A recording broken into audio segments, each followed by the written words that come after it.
Hi friends, welcome back to our channel. 7ാം ക്ലാസ്സിലെ വാർഷിക മൂല്യനിർണ്ണയം 2021-22 വർഷത്തെ സാമൂഹ്യശാസ്ത്രം മലയാളം മീഡിയമാണ് നമ്മൾ നോക്കുന്നത്. അപ്പോൾ ഈ ക്വസ്റ്റ്യൻ പേപ്പറിൽ എന്തൊക്കെ ക്വസ്റ്റ്യൻസ് ആണ് വന്നിട്ടുള്ളത്, അവയുടെ ആൻസേഴ്സ് എന്തൊക്കെയാണ് നമുക്കൊന്ന് ഡീറ്റെയിൽ ആയിട്ട് ഡിസ്കസ് ചെയ്യാം. ഓക്കെ, റെഡിയാണോ? ഒന്നാമത്തെ ചോദ്യം, പ്രവർത്തനം 1. വരുമാനമുണ്ടാക്കുവാൻ സഹായിക്കുന്ന തൊഴിലുകളെ സാമ്പത്തിക പ്രവർത്തനങ്ങൾ എന്ന് വിളിക്കുന്നു. ഇവയെ പ്രാഥമിക മേഖല, ദ്വിതീയ മേഖല, തൃതീയ മേഖല എന്നിങ്ങനെ തരംതിരിച്ചിരിക്കുന്നു. കൊളാഷ് ശ്രദ്ധിക്കൂ, നിരീക്ഷിക്കൂ. താഴെ നമുക്കൊരു കൊളാഷ് തന്നിട്ടുണ്ട്. ഒരുപാട് ആളുകൾ വിവിധ തരം ജോലികൾ ചെയ്യുന്നതായിട്ടാണ് നമുക്ക് കാണാൻ കഴിയുന്നത്, അല്ലേ? ഇനി ഇതിലെ ക്വസ്റ്റ്യൻ എന്ന് പറയുന്നത്, കൊളാഷിൽ നിന്ന് കൂടുതൽ തൊഴിലുകൾ കണ്ടെത്തി പട്ടിക പൂർത്തിയാക്കൂ എന്നാണ് പറഞ്ഞിട്ടുള്ളത്. പ്രാഥമിക മേഖല കൃഷി തന്നിട്ടുണ്ട്. പിന്നെന്താണുള്ളത്? നമുക്ക് എഴുതാം മത്സ്യബന്ധനം എന്ന് എഴുതാം, അല്ലേ? ഇനി ദ്വിതീയ മേഖല അഥവാ സെക്കൻഡറി മേഖലയിൽ നമുക്ക് എന്താ എഴുതാൻ കഴിയും? കെട്ടിട നിർമ്മാണം തന്നിട്ടുണ്ട്. പിന്നെ നമുക്ക് എഴുതാം നിർമ്മാണം എന്ന് എഴുതാം, അല്ലേ? ഇനി തൃതീയ മേഖലയാണെങ്കിലോ അവിടെ എന്തെഴുതാം? ബാങ്കിങ് ഉണ്ട്, പിന്നെ സ്കൂള് എഴുതാം. ഓക്കെ, അപ്പോൾ ഇവിടെ എ ഉത്തരം എന്ന് പറയുന്നത് മത്സ്യബന്ധനം, ബി നിർമ്മാണം, സി എന്ന് പറയുന്നത് സ്കൂളാണ്. ഇനി നമ്മുടെ സമ്പദ് വ്യവസ്ഥയിൽ പ്രാഥമിക മേഖലക്കാണ് ഏറ്റവും കൂടുതൽ പ്രാധാന്യമുള്ളത്. കാരണം എന്ത് എന്നാണ് ചോദിച്ചിട്ടുള്ളത്. നമ്മുടെ എക്കണോമിക്, അല്ലേ, നമ്മുടെ സാമ്പത്തിക വ്യവസ്ഥയിൽ ഏറ്റവും കൂടുതൽ പ്രാധാന്യമുള്ളത് ഈ പ്രാഥമിക മേഖലക്കാണ്. എന്തുകൊണ്ടാണ്? പ്രകൃതി വിഭവങ്ങളുടെ നേരിട്ടുള്ള ഉപയോഗം ഉൾപ്പെട്ടതാണ് പ്രാഥമിക മേഖല എന്ന് പറയുന്നത്. പ്രാഥമിക മേഖല ദ്വിതീയ മേഖലയ്ക്ക് അസംസ്കൃത വസ്തുക്കൾ നൽകുന്നു. തുടർന്ന് ദ്വിതീയ മേഖല ഈ ഉൽപ്പന്നങ്ങൾ വികസിപ്പിക്കുകയും പ്രാദേശിക മേഖലയിലെ പൊതുജനങ്ങൾക്ക് ആവശ്യ സേവനം നൽകുകയും ചെയ്യുന്നു. അതുകൊണ്ടാണ് നമ്മുടെ സാമ്പത്തിക വ്യവസ്ഥയിൽ പ്രാഥമിക മേഖലയ്ക്ക് അഥവാ പ്രൈമറി സെക്ടറിന് ഏറ്റവും കൂടുതൽ ഇമ്പോർട്ടൻസ് കൊടുക്കുന്നത്. ഓക്കെ, മനസ്സിലായില്ലേ? ഇനി അടുത്ത ചോദ്യം നോക്കാം. പ്രവർത്തനം 2 നോക്കാനുള്ളത്. കേരള സമൂഹത്തിൽ നിലനിന്നിരുന്ന ജാതി വ്യവസ്ഥയും പുരുഷാധിപത്യ കാഴ്ചപ്പാടും മൂലം വിവിധ വിഭാഗങ്ങളിൽപ്പെട്ട സ്ത്രീകൾ പലതരത്തിലുള്ള അസമത്വങ്ങളും വിവേചനങ്ങളും നേരിട്ടിരുന്നു. ശരിയാണല്ലേ? പഴയ കാലത്ത് ഒരുപാട് ജാതി വ്യവസ്ഥകൾ ഉണ്ടായിരുന്നു. അതുകൊണ്ട് തന്നെ അന്നത്തെ കാലത്തുള്ള സ്ത്രീകൾ എന്ന് പറയുന്നത് ഒരുപാട് ബുദ്ധിമുട്ട് അനുഭവിച്ചിട്ടുണ്ട്. ഇനി ഇതിലെ ചോദ്യം എന്താണ് നമുക്ക് നോക്കാം.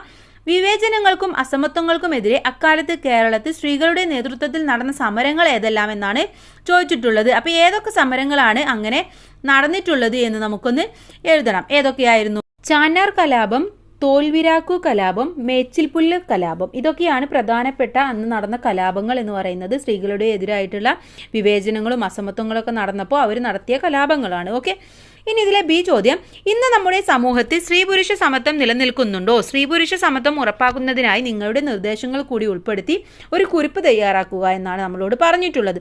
അപ്പോൾ ഇതൊരു ജനറൽ ക്വസ്റ്റ്യൻ ആണല്ലേ. അപ്പോൾ കൂട്ടുകാർക്ക് ഒരുപാട് കാര്യങ്ങൾ എഴുതാം. അപ്പോൾ എന്തൊക്കെയാണ് എഴുതേണ്ടത് എന്ന് ജസ്റ്റ് ഒന്ന് പറഞ്ഞു തരാം. ഓക്കെ, ഇപ്പോൾ ലിംഗസമത്വം എന്ന് പറഞ്ഞാൽ സ്ത്രീകൾക്കും പുരുഷന്മാർക്കും എല്ലാ പ്രവർത്തനങ്ങളിലും പങ്കെടുക്കാനും ഉത്തരവാദിത്തം തുല്യമായി ഏറ്റെടുക്കാനും തുല്യ അവസരങ്ങൾ നൽകണം എന്നുള്ളതാണ് ലിംഗസമത്വം എന്ന് പറയുന്നത്. നമ്മുടെ സമൂഹത്തിൽ പലതരത്തിലും സമത്വം കൊണ്ടുവരാൻ കഴിയും. എല്ലാവരോടും നമുക്ക് ഒരുപോലെ പെരുമാറണം. അതുപോലെ തന്നെ ഒരേ ജോലിക്ക് തുല്യ വേതനം എന്ന രീതി കൊണ്ടുവരണം. ഇപ്പോൾ ചില ജോലികളിൽ പുരുഷന്മാർക്ക് കൂടുതൽ സാലറി ഉണ്ടാവും, സ്ത്രീകൾക്ക് കുറവായിരിക്കും. അപ്പോൾ അതിനൊക്കെ ഒരു മാറ്റം വരേണ്ടത് ആവശ്യമാണ്. അതുപോലെ തന്നെ നമ്മുടെ സ്ത്രീധനം എന്നുള്ള അത് ഒഴിവാക്കുക. സ്ത്രീകൾക്കും പുരുഷന്മാർക്കും ഒരേപോലെ വിദ്യാഭ്യാസം ഉറപ്പുവരുത്തുക. ഇതൊക്കെ നമുക്ക് ചെയ്യാവുന്നതാണ്. ഓക്കെ, അപ്പോൾ ജനറൽ ക്വസ്റ്റ്യൻ ആണ്. അപ്പോൾ കൂട്ടുകാർക്ക് എന്തൊക്കെയാണ് തോന്നുന്നത് അതൊക്കെ എഴുതി വെക്കാം. ഓക്കെ, പക്ഷെ ഉത്തരം തന്നെ ആയിരിക്കണം കേട്ടോ. ഇനി അടുത്ത ചോദ്യം നോക്കാം. പ്രവർത്തനം 3 ഇനി നോക്കാനുള്ളത്.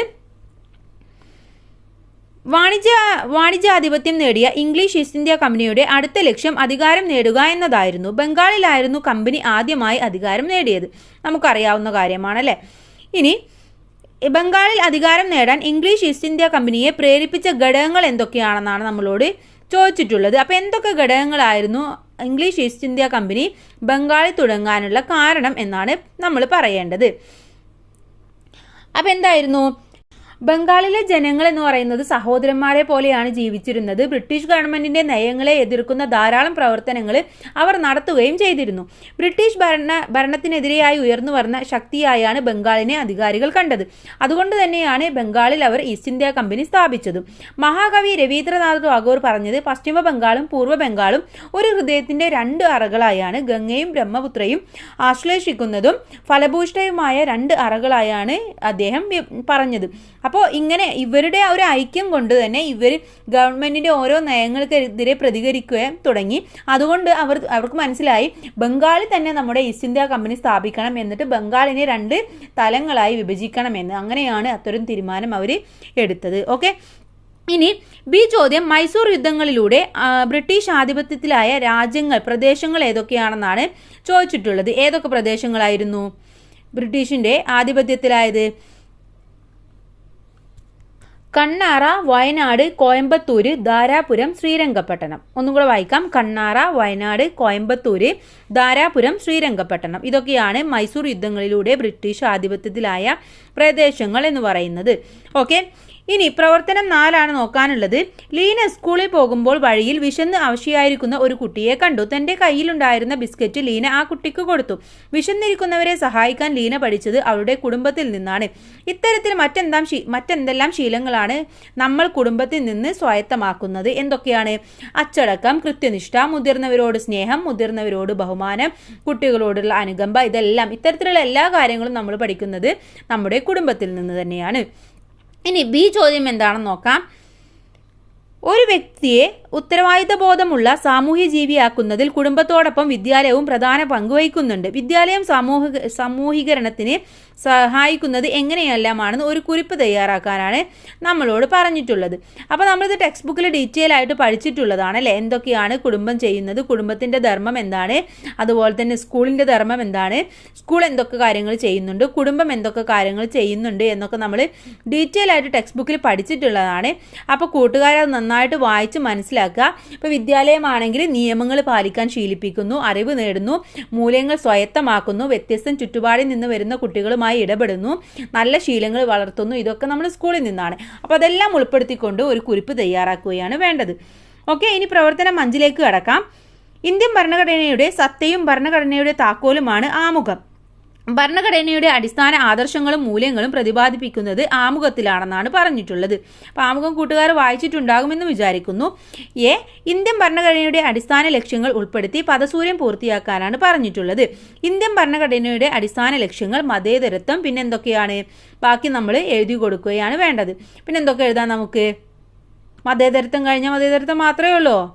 അല്ല, എന്തുണ്ട്? ജനാധിപത്യം അല്ലേ? ജനാധിപത്യം നമുക്ക് എഴുതാം. റിപ്പബ്ലിക്, പരമാധികാരം, അതുപോലെ തന്നെ സ്ഥിതി സമത്വം. ഇതിലെ ഏതെങ്കിലും 3 നിങ്ങൾ എഴുതി കൊടുത്താൽ മതി. ഇനി ബി, ഭരണഘടനയുടെ അടിസ്ഥാന ലക്ഷ്യങ്ങൾ ഒന്നായ മതേതരത്വത്തെക്കുറിച്ച് ഒരു കുറിപ്പ് തയ്യാറാക്കാനാണ് പറഞ്ഞിട്ടുള്ളത്. അപ്പോൾ എന്താണ് മതേതരത്വം, മതേതരത്വത്തിൽ എന്തൊക്കെ കാര്യങ്ങളാണ് പറയുന്നത് എന്നൊക്കെ കൂട്ടുകാരെ ഒന്ന് എഴുതി ചേർക്കണം.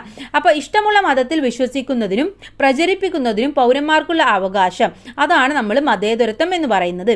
രാഷ്ട്രം ഒരു മതത്തോടും വിവേചനം കാണിക്കില്ല, രാഷ്ട്രത്തിന് ഔദ്യോഗിക മതവുമില്ല, അതാണ് മതേതരത്വം എന്നതുകൊണ്ട് നമ്മൾ ഉദ്ദേശിക്കുന്നത്.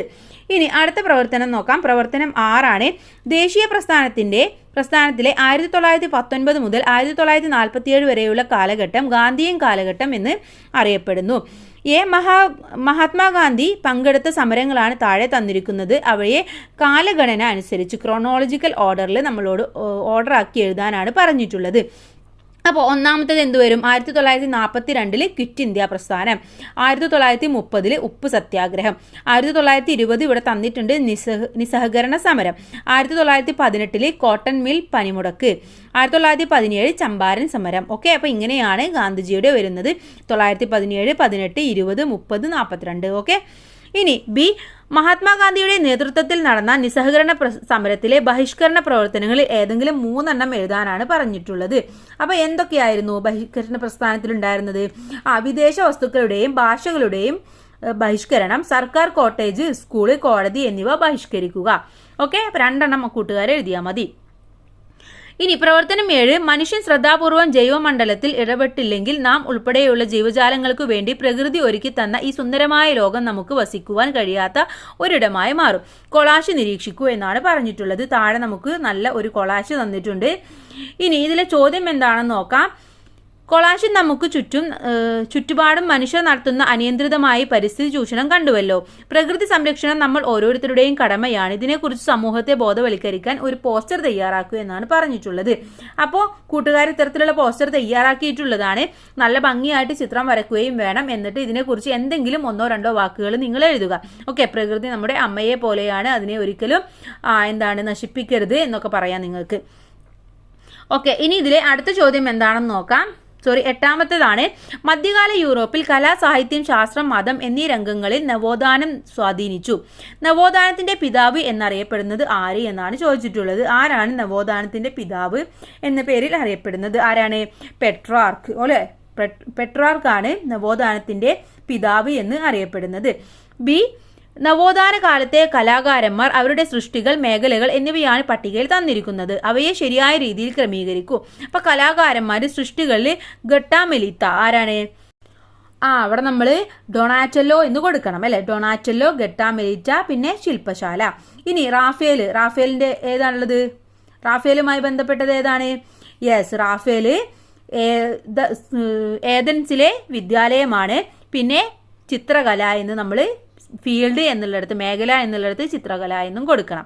ഓക്കെ, ഇനി അവസാനത്തെ പ്രവർത്തനമാണ്. ഈ ഭൂപടത്തിന് വേണ്ട അവശ്യ ഘടകങ്ങളാണ് തലക്കെട്ട്, തോത്, ദിക്ക്, അക്ഷാംശീയ, രേഖാംശീയ സ്ഥാനം, അംഗീകൃത നിറങ്ങളും ചിഹ്നങ്ങളും, സൂചിക എന്നിവ. ഇവിടെ തന്നിരിക്കുന്ന ഭൂപടത്തിൽ ആവശ്യ ഘടകങ്ങൾ തിരിച്ചറിഞ്ഞ് തന്നിരിക്കുന്ന കോളത്തിൽ ഉൾപ്പെടുത്തി എഴുതാനാണ് പറഞ്ഞിട്ടുള്ളത്. അപ്പോൾ ഇവിടെ എ എന്നുള്ളിടത്ത് എന്ത് കൊടുക്കും നമ്മൾ? എ എന്നുള്ളിടത്ത് അക്ഷാംശവും രേഖാംശയും. ഇനി ബി എന്നുള്ളിടത്ത് തലക്കെട്ടാണ് വേണ്ടത്. സി എന്നുള്ളിടത്ത് ഡയറക്ഷൻ ആണ് വേണ്ടത്. ഡി എന്നുള്ളിടത്ത് സൂചിയ അല്ലെ, സൂചിയ അല്ലെങ്കിൽ ഇൻഡെക്സ് എന്ന് പറയും. ഇനി അവസാനത്തേത് ഇ ആണ്. ഇ എന്നുള്ളിടത്ത് നമ്മൾ എന്ത് കൊടുക്കും? ഇ ആണ് നമ്മുടെ സ്കെയില് എന്ന് പറയുന്നത് അല്ലെ. അപ്പോൾ എ എന്ന് പറയുന്നത് അക്ഷാംശവും രേഖാംശയും, ബി എന്ന് പറയുന്നത് തലക്കെട്ട്, സി എന്ന് പറയുന്നത് ദിക്ക്, ഡി എന്ന് പറയുന്നത് സൂചിയ, ഇ എന്ന് പറയുന്നത് സ്കെയിൽ തോത്. ഓക്കെ, അപ്പോൾ ഇത്രയുമാണ് ഈ ക്വസ്റ്റ്യൻ പേപ്പർ എന്ന് പറയുന്നത്. എല്ലാ കൂട്ടുകാർക്കും മനസ്സിലായിട്ടുണ്ടാകുമെന്ന് വിചാരിക്കുന്നു. All the best. Thank you.